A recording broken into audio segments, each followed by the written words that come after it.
এখন আছে মেহেরপুর জেলার ইসলামনগর কেন্দ্রীয় ঈদগাহ ময়দান ও সরকারি প্রাথমিক বিদ্যালয়ের সামনে আমার ছোট ভাই মোহাম্মদ ছোটন। সে একজন বিখ্যাত কলা সাজানদার। সে এখন কলা সাজাচ্ছে। আর আমার বড় ভাই মোহাম্মদ সামাদুল ইসলাম। আপনারা দেখেন কত সুন্দর পরিবেশে কলাটা সাজানো হয়েছে, এক ফোঁটা দাগও তাতে পড়বে না। এই মেহেরপুর জেলার সন্তান আমরা, এই দুইজন সাজনদার। আর এই যে আমার ভাই মোহাম্মদ শেখ মোহাম্মদ, সে একজন বিখ্যাত কলা চূড়নদার। আপনারা দেখতে পাচ্ছেন খুব গুরুত্বপূর্ণভাবে সে কলাটা কাটছি আর কিভাবে সাজাচ্ছি দেখেন। কলা কাটার স্টাইলটা দেখেন, মনে হচ্ছে চায়না মেশিন।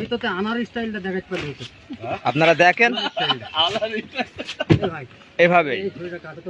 এভাবে আমরা কলার কাটি সাজাই। এই যে আমার ভাই বড় ভাই আছে,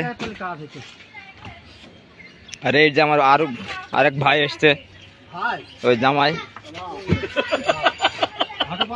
দেখেন এভাবেই, এই যে মাথায় বেড়ু,